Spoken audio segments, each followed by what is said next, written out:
welcome everybody to Casey Cardinia Library's In Conversation with the lovely Marianne O'Connor.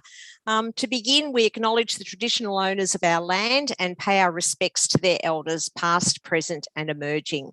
I'll give you a little bit of a background about Marianne, and then she can tell us all about her beautiful new book, Dressed by Iris. We are also celebrating this week, Valentine's Day was yesterday, and also Library Lovers Day, which is just an annual day that we all celebrate how good libraries are in our life. Okay, so Marianne O'Connor grew up in Wahroonga in the Bushland Shire of Hornsby, Ku-ring-gai, North Sydney. An avid reader, she devoured her mother's extensive library and was often found trying to finish a chapter by torchlight late at night, and who hasn't done that? She also began to fill every blank piece of paper in the house with stories and drawings of her own, and dreamt of becoming a writer one day. Marianne has drawn on her love of the Australian bush, her fascination with her own family history, and her deep, abiding respect for the men and women who carried our nation through turbulent, formative times to produce these lovely novels. Marianne still lives in the Bushland Shire with her family, and she's an avid supporter of the Hornsby Ku-ring-gai Women's Shelter.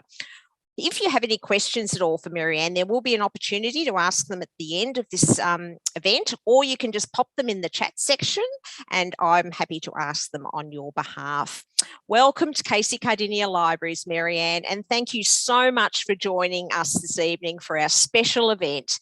Congratulations on your new novel, Dressed by Iris. Thank you. It must be exciting to see it out there on the shelf, and what a beautiful cover it is as well. I just happen to have one I prepared earlier right here and it is beautiful. Yeah, it was wonderful when I saw the cover. That's always a really big moment, actually, when you finally get to see, because you have no idea what they're going to come up with. I was going to say, do you have any input at all into the cover of your books? Not really. I used to have a little bit more in, a few years ago, but these days they know what they're doing. I actually just step back, they're always beautiful. And this one was particularly surprising. I just didn't see, I think I kind of thought it would just be a girl standing in a field or something. And I didn't expect her to be so elegantly dressed. Oh, yeah, it really is beautiful, isn't it? It's beautiful. Now, look, I'm fortunate enough to have already read it, and I absolutely loved it. It actually took me back to my late mother's era, when she was growing up in the same era, and some of the stories she used to tell me. But for the benefit of our viewers, can you tell everybody what your lovely book's all about? It's actually inspired by family quite heavily, because my mother's family grew up in the Great Depression in Sydney. And so it's Iris is actually my auntie Iris. Oh, lovely. My eldest sister. I mean, she's fiction, Iris didn't actually do all these extraordinary things that my character did, but she was a pretty extraordinary person, and her character was very strong. And Agnes, who is Iris's mum, is probably the most accurate character I've ever written. Drawing on real life. She is my grandmother. And I adored my grandmother. So to actually write this book about her relationship with her family. So it's the story of a very poor family, and they were. And they lived in a shanty town. In actual fact, my grandfather built a shanty shack kind of in the middle of nowhere. And he panned for gold dust. He was an Anzac. Mm-hmm. So like the character in the story, Bob, he came back from war, and there's just no work. And I mean, this generation was sandwiched between World War I and World War II, mm-hmm. and they didn't have any employment. And so the Great Depression hit, and they were trying to live off the sasso, which was the dole, and it was just pretty much impossible. So it just made such a great backdrop to write a story about, and to go through all of that struggle as the characters do. And Iris has a dream of becoming a designer, even just a seamstress. She's a designer, just seems far too unrealistic for her. Yes, but she has a great talent for it, as did my auntie Iris actually. And she ends up getting a job as a cleaner in Sydney in a department store. And one thing leads to another. She makes a wonderful friend called Natasha, who I had a lot of fun writing. Natasha's just everything you wish she could be in some way. She's so naughty and outspoken, but so big-hearted. And of course, she's gorgeous. She's a Russian model, Australian type, and she's just wonderful. And she really encourages Iris to seek her dreams. But meantime, Iris has a broken heart. She's in love with a Protestant boy, and my family are very Catholic, which is also true to life. I grew up the youngest granddaughter on both sides of big Catholic families. I'm one of 58 first cousins. Oh, wow. Christmas must have been interesting at your place. Wonderful. It would have been great fun, but I hope no one had to cook for that many people. Oh, they all cooked. You know, it's like those great big families. Everybody cooks something and everyone's in the kitchen and there's cups of tea flying everywhere and children running under skirts and under tables. It was just such a wonderful upbringing. So it wasn't hard for me to write a family of 9 in this book, because I come from a family of 8 anyway. Oh, a good Irish Catholic family there. Very Irish, very Catholic. Even though we're 5th generation, but there's so many of those Irish sort of, details that come through into your life. I remember Nana saying, we'll go and see a film. You know, a film, yes. And if you were in trouble, you'd go for row, which is actually going up onto the hulks on the Thames into a convict ship. You know, like these things came down, and the Catholicism, you know, when I was a child, I think my parents were more afraid of the church than they were of the police. Well, that was the interesting thing that stuck out to me in the novel was, you know, the Protestant and the Catholic relationships. I didn't believe it was that strong in those days, that you had to marry within your religion. You couldn't marry outside your religion, or you were almost shunned by the family. That was really interesting. Yes, it was even in my lifetime. I'm in my early 50s. I remember very distinctly when I was young that my older brothers were at a Catholic boys' school, and the other school was a Protestant boys' school, and it was like warfare between them. It was a really big deal. You know, now it's not at all. No. But it was, even in my living memory, it was like that. It was so stupid, but it was the way it was. And people had to adhere to what their family expected of them because their parents expected it. And it goes back to Ireland, where that was a very real problem. Yes. So, you know, yes. Yeah. And it was also the other thing I remember from my mother's days when she was young. She left school very young and she went to work in a boot factory, as they called it, you know, a shoe factory. And then I know when she got married, there was huge shortages of lace and things like that to make her wedding dress. So it's exactly the same era there. And they did it tough in those days. They really did. They really did. I mean, I think I have had quite a lot of feedback that people like the authenticity of the novel, which I'm really pleased about because there's a lot of true life in there. So, for example, they did have a dirt floor. It was just a one big room tin shack that he made, and it was petitioned by, you know, blankets. That the bedrooms were blankets across on a piece of rope, and they did eat damper out of a dugout termite ant's nest. That was the stove. And shelves were actually baskets that were pinned to the wall, and newspaper was a tablecloth, and cardboard went into shoes. You didn't get new shoes. You know, if your shoes had holes, you put cardboard in the soles of the shoe. And Nana really did make ham bone soup. So my mum, who was very shy, was sent down to the butcher to beg for the ham bone. And when I say beg, she didn't say please, please, you know, but she felt it was begging, and it was really. And this kind butcher Mr. Parsons used to give her the ham bone, and really never charged Nana for it, you know. But she would feed a family of 9 on that ham bone and from the little meagre vegetables she grew. But they had nothing. Otherwise, they were starving. You know. Yeah, and it would be really good if today's generation could actually read your novel and understand what their grandparents and great-grandparents went through, you know, to where we are now. It was really an interesting exercise to write this in lockdown. Yes. Because I was feeling quite sorry for myself like everybody else. And I was writing this novel, and I remember really clearly my Nana saying to me when my washing machine broke once, she said, your generation don't really know what struggle is. And she didn't say it in a judgmental way. She said it in a very kind Nana way. Yeah. Oh, you don't really know, you know. And I never forgot it. It's so true, because oh, my washing machine's not working. Well, she had to wash it with river rocks in the creek. You know, she had to starch Dar's shirts with sugar and boil up the copper, as they used to. Boil up the copper, yes. Yeah. Yeah. And we've been, we have to wear a mask when we go to the supermarket where everything is. Yes, yes. Oh, I know. How did you cope with lockdown? I suppose being an author, as you are, you're quite used to working at home and working in solitary. It sort of probably hit you least compared to everybody else who's used to being out and about and doing everything. Was it much of a difference for you or not really? No, that's true. I am quite social, so I did find that difficult because of my life being so solitary. I do really like to socialise, so I did miss that. But I have 2 teenage boys and a husband, and we're a very happy family. And I think that it made me really appreciate how well we get on. I mean, there really wasn't any fights. Like, everybody, we make each other laugh. And I think writing about such a tight-knit family, I kept thinking I'm drawing on real life, that we laugh over the silliest things, you know, and it's just so much fun. And I started taking what I should be grateful for from lockdown, and that was, you'll never get this time again when you're just so closely knit. And we were very fortunate to have each other and for that to be a positive. And to stay well as well, well. Well, we all got COVID, actually. Oh, did you? Oh, dear. Oh, you poor thing. Which variant did you get? Just the latest one?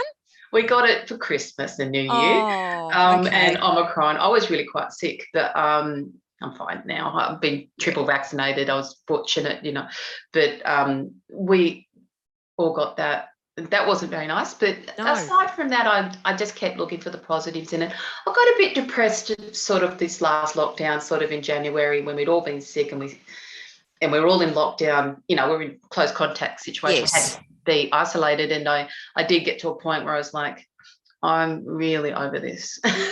Look, join the club. I think we were all over it. The first year, like when it happened in 2020, it was sort of a bit of a novelty in a way. All of a sudden, you know, we're working from home from the library, and people say, how can you work at home from the library? And we said, well, we just found new and inventive ways to operate, which we did, like doing things like this, doing our, you know, Zoom events and Teams events. And I started a podcast, Book Matters, which has been going really well ever since we started. So there's just another way of doing it. And people baked bread and they decluttered, and it was all a little bit of a novelty to a certain extent. But last year, we were over it. We've had it. We've got to do it all over again. Yes, and I think that you also get, because social media is just such a big part of what I do. We're always on social media, and there's a huge amount of marketing, promotion, and reaching out to your audience and your readers. And unfortunately, social media, there was just so much arguing, and I did find that got me down. That not me arguing, just the world arguing about everything. And I kind of wanted to keep reaching out and saying, you know, we can do this. This generation did this. Yes, you know, and exactly. But then I thought, I'm just preaching, so I didn't say anything. But I used to sit there going, oh, you know, they went through 2 wars as well. Yeah. You know, we can do this. So. Exactly. Now, what inspired you to become a writer, and why did you choose to do historical fiction rather than any other genre? That's a funny thing. I actually have just written a manuscript that is a modern story. Oh, okay. So that's a bit different. But I always wanted historical, I suppose, because I read historical. So, and my mother was an avid reader, as you said at the beginning, and had a great library. And I read every single thing that she had there. But originally, when I was young, I read all the fairy tales, and then I went into all the classics, like, you know, the Austens and so on. And so all of the sort of old worldy, and like I loved Hans Christian Andersen, and it was always about this sort of very romanticized world where you were completely unplugged and you made your own fun. I mean, I love Little Women. I love the way they dress up and play games and do plays and write stories. And I love the purity of all of that, of just, you know, there's no alcohol, there's no drugs, there's no television, there's no video games, there's just people laughing and being together. And everyone was happy. Yeah, you know, except for people dying younger and lots of diseases. True. But, you know. True. I romanticised it quite a lot, I think. But of course, historical fiction from there was just a very easy genre for me. But I didn't become a writer till I was 45. So I've never only too been, late. You're never too late. I always wrote. I just didn't think anybody would be interested in it, and had a marketing career, and I was teaching and so on. And then I got published. It was really funny. It took 3 years to get published. I wrote Gallipoli Street, which was actually also the one inspired by Nana and Da, and took 3 years. I went to every publisher in Australia, and I really think a lot of people that don't get published is because they're not stubborn enough. You've got to be persistent, quietly persistent. Yes. And you've got to have a thick skin, which I don't have, but I had to develop one. I'm actually very sensitive and emotional, and even though I'd cry and wail with every objection, I also was right. I'm not giving up, you know. You grow another layer of skin with every rejection you get, sort of thing. Well, I've got 2 of your books here sitting on my to be read shelf. I've got Gallipoli Street and I've got Worth Fighting For that are on my right next to me there. So this one was the first one that I actually read. So now that I've read that, I'm definitely keen to go back to your other ones that are sitting here and I haven't got to yet. But I think it's similar in many ways. I had this photo. This is a photo of my grandparents, and that's my grandfather, and that's my grandmother. So that's Agnes in the book, and that's Bob in the book. And he went through. He was 17 when he went to war, and he went to Gallipoli. So we had this real baptism of fire. So that's where Gallipoli Street came from, actually. Right. And when I was trying to get it published, it was so much from the heart that I couldn't accept that it wouldn't. Yeah. And I used to have that photo right here in front of me with a candle, and I used to light it every day and just really pray to them. Being Catholic, but if not even a Catholic, then just try to call on their spirit to help me. Please get this published. Please get this published. I want to tell your story, you know. Yes. And anyway, it did get published, and I still can't believe it, actually.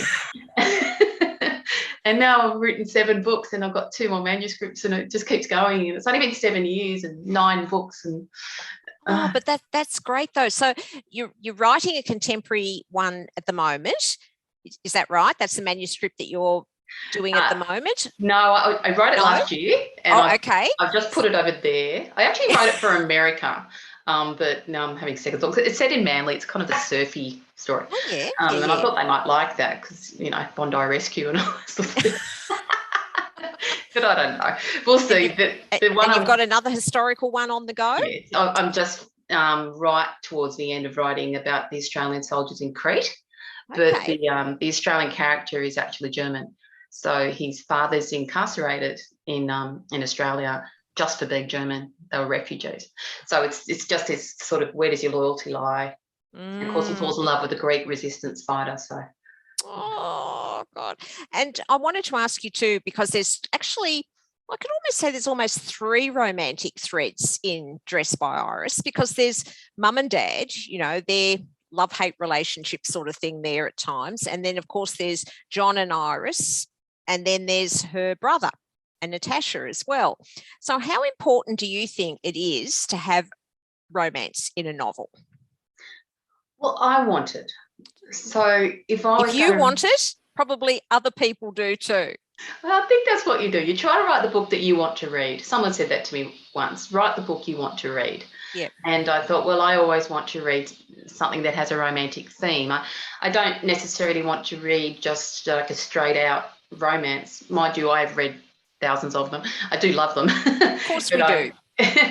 But I love to put history, because then you can sort of hang a whole story off some great drama that's already written for you. I mean, it's already sitting there, and you can sort of plot your way along. Or, well, what would happen if, you know, they were involved in this, like the guy in Crete, like, well, what if his father's incarcerated for being German back home? How's he feeling, you know? So it makes it, history gives you a plot. So that's been great. But I love romantic movies too, and you want them to fall in love, and you want them, you know, they're going to have struggles, but you want love to win. Yes. And Iris was a really strong character in that book too, for a woman, for her time too. She was very determined and she was very strong. And I mean, even though I think John would have married her in a heartbeat, she kept saying no, no, no. She had her dream, you know, and that was probably pretty rare for that era too, because women were sort of expected just to, you know, get married young, your husband will look after you, and then start having babies, you know. So it was quite unusual to have her, you know, such a strong person.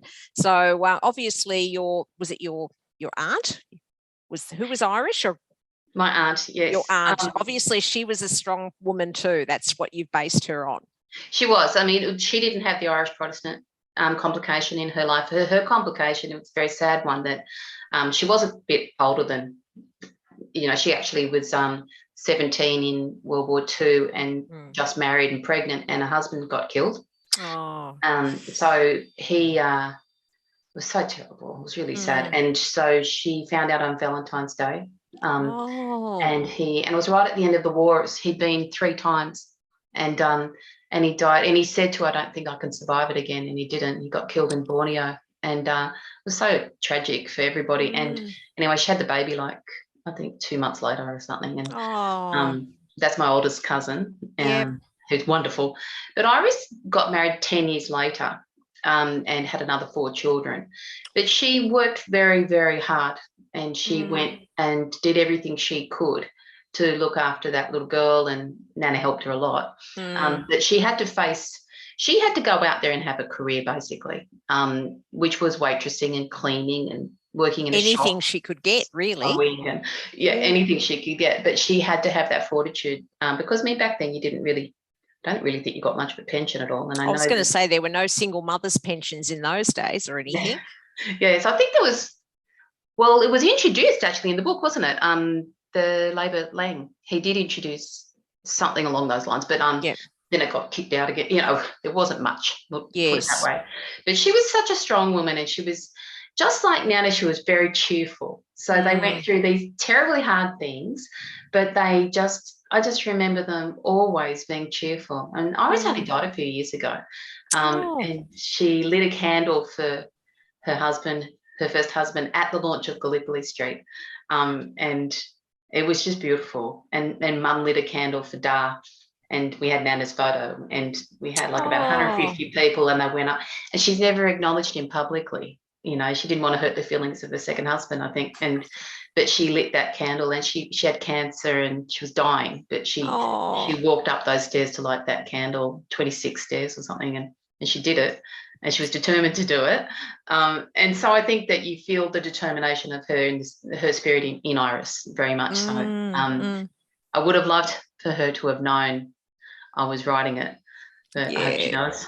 I think she would. But a couple of the other themes that you had into it too was, you know, of course, the way the workers were treated, you know, and especially in the store, the manager, you know, he wasn't the nicest person out, and there was a little mafia happening there too, wasn't there? You know, they were all in cahoots with each other, and they just didn't treat women well. And even the snobbery within the workers at the store too, you know, you had to be a certain pecking order to sort of almost have respect, you know, because Iris started off just as a cleaner.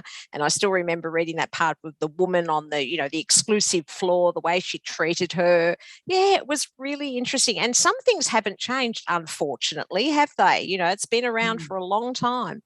Well, class distinction it's followed us, and I think that we liked to have thought we left it behind, but we certainly didn't. And it's in every book I've written. And so she, especially poor Irish, that was a really big deal. And so it was very much in the politics, and that's why there's so much of that in the book about there was this very big stand between Labor and Liberal, but very much so about trying to protect the working classes, because people were literally starving, and evictions were just terrible. I mean, they were throwing families out in the street all the time, and they had nowhere to go. So there really were shanty towns. That was a real shanty town that I wrote about in Newcastle. That was a real place, Texas, in Newcastle, and in terrible situations for children to be raised, you know, malnutrition. Yeah, well, I mean, you know, and there was no contraception as such in those days either, obviously. So, you know, there were many, many children being born. So, and I loved the thread about the SP bookmaker in there, that the brother taking on being an SP bookmaker, I thought that was really good, and how, no spoilers or anything, but the family sort of got involved with that a little bit too. So yeah, that's true. That was very common in those days. Yeah, that's true. So Nana used to, she loved to flutter on the horses. Yes. And she was really lucky. And what happens in the book actually pretty much happened, don't think the odds were as good, and I won't give away too much. No spoilers. The miraculous medal happened too. That's all I'll say. Is that right? Okay, all right. Everyone's got to read the book to find out exactly what Marianne's talking about. Now, because it's been Library Lovers Day, what role has libraries played in your life? Oh, look, I can get goosebumps talking about this, because Hornsby Library, which is my local library, when I was a little girl, my favourite thing was when we got to go to the library. And I remember I read every single fairy tale book, which was a lot. It was a lot. And then I graduated to, Enid Blyton's and Famous Five and Secret Seven and all those. Yep. And then off we went into, the Austens and so on.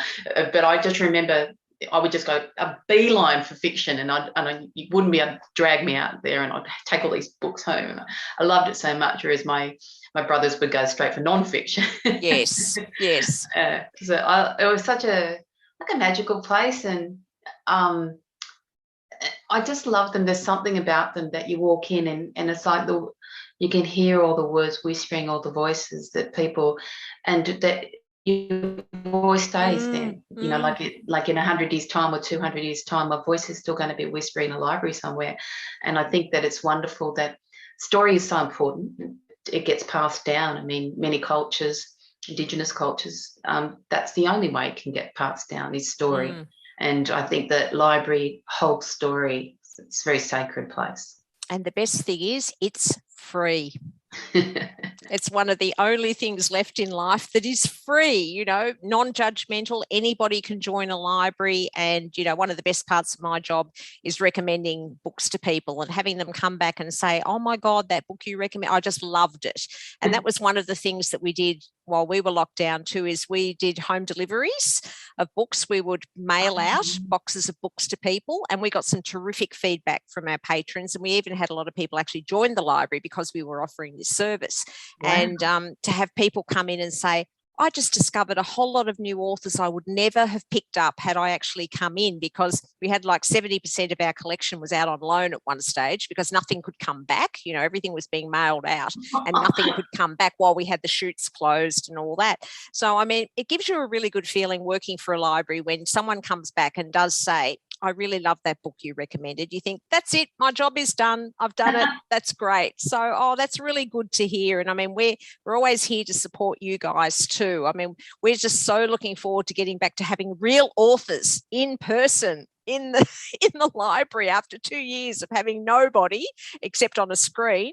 It'll be just lovely to have real authors coming back. So we've got a couple coming up. But yes, I've done a few library talks, which I absolutely love, because they're people who love reading, that audience.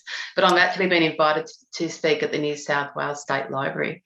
I know, I'm kind of freaked out by it, because that's sort of the pinnacle, and I'm nervous. I don't know what to say. So that's really exciting, though.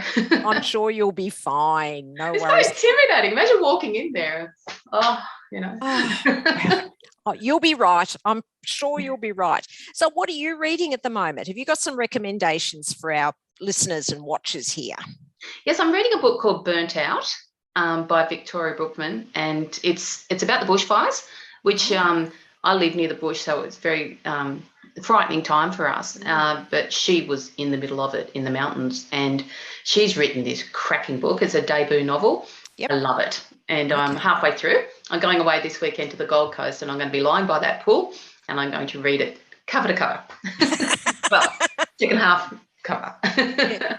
So wonderful. Do you like reading historical fiction yourself, or do you find that might, what can I say, skew your ideas a bit if you're reading what someone else is writing about in your genre, or do you like to read outside of your genre a little bit? My problem is I can't really read when I'm writing. I have read less in my life since I've been an author than ever before. Like, And that's why I actually look forward, usually at Christmas, I take a few weeks off and I just binge read. I just read everything I've been holding on. But some I can't resist. Like I really wanted to read Burnt Out, so I read it anyway.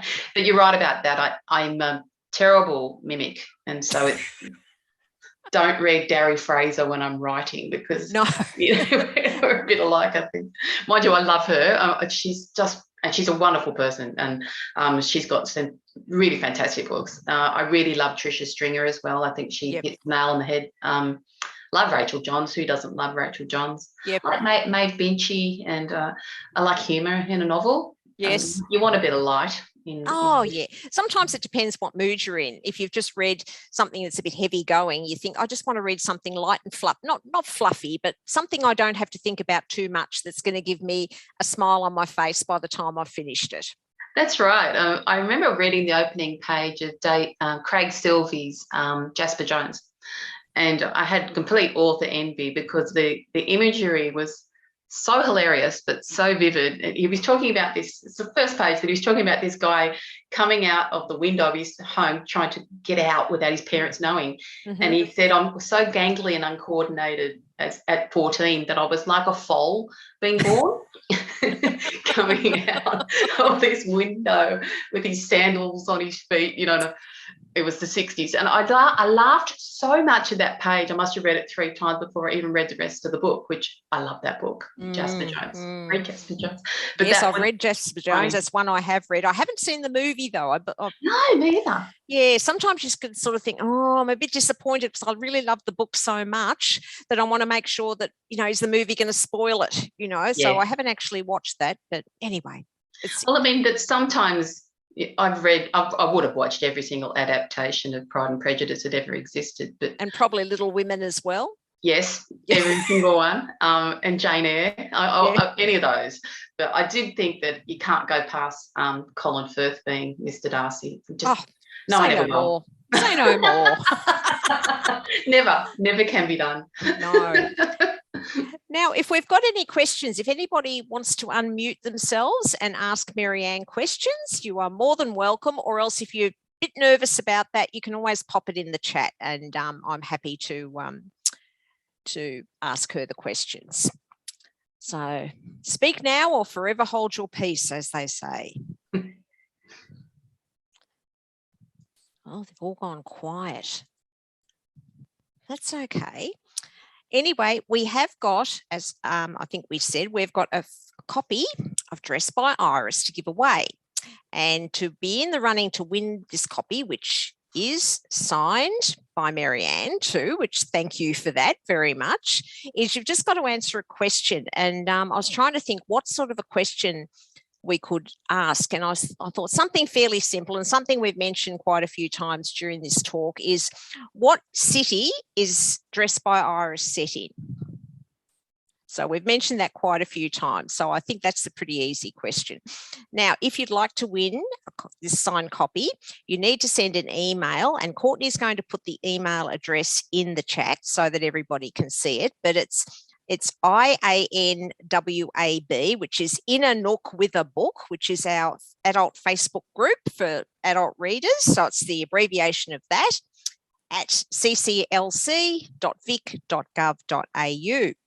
So if you can email us with your answer to that question by, when will we say? I'll say by Sunday night, Sunday the 20th of February, midnight, and we'll draw the winner the week after, and we'll notify you via email.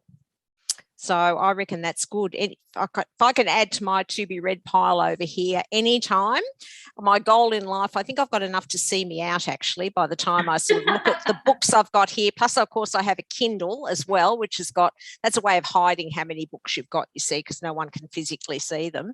But no, I highly recommend Marianne's book. It's beautiful. Okay, so good luck, Marianne, for the launch of your book. Have you got any events, real live events, apart from going to the State Library of New South Wales to launch your book? Yes, I'm actually, tomorrow night I'm going to be on Better Reading, which is a really exciting one too. And they're the wonderful supporters, obviously, of Australian fiction. So busy week, this one. Oh, that's good. That's good. Well, thank you so much for joining us tonight. We really appreciate you. And hopefully one day you can make your way down to Melbourne and come and do an event in person at one of our branches. We would love that. I would love that. There's so many of my relatives down there, actually. So hello, if you're watching. Now, Sandy Worrell has actually said, thank you, Marianne and Janine, an extremely interesting talk. So thanks, Sandy, for being brave enough to make a comment.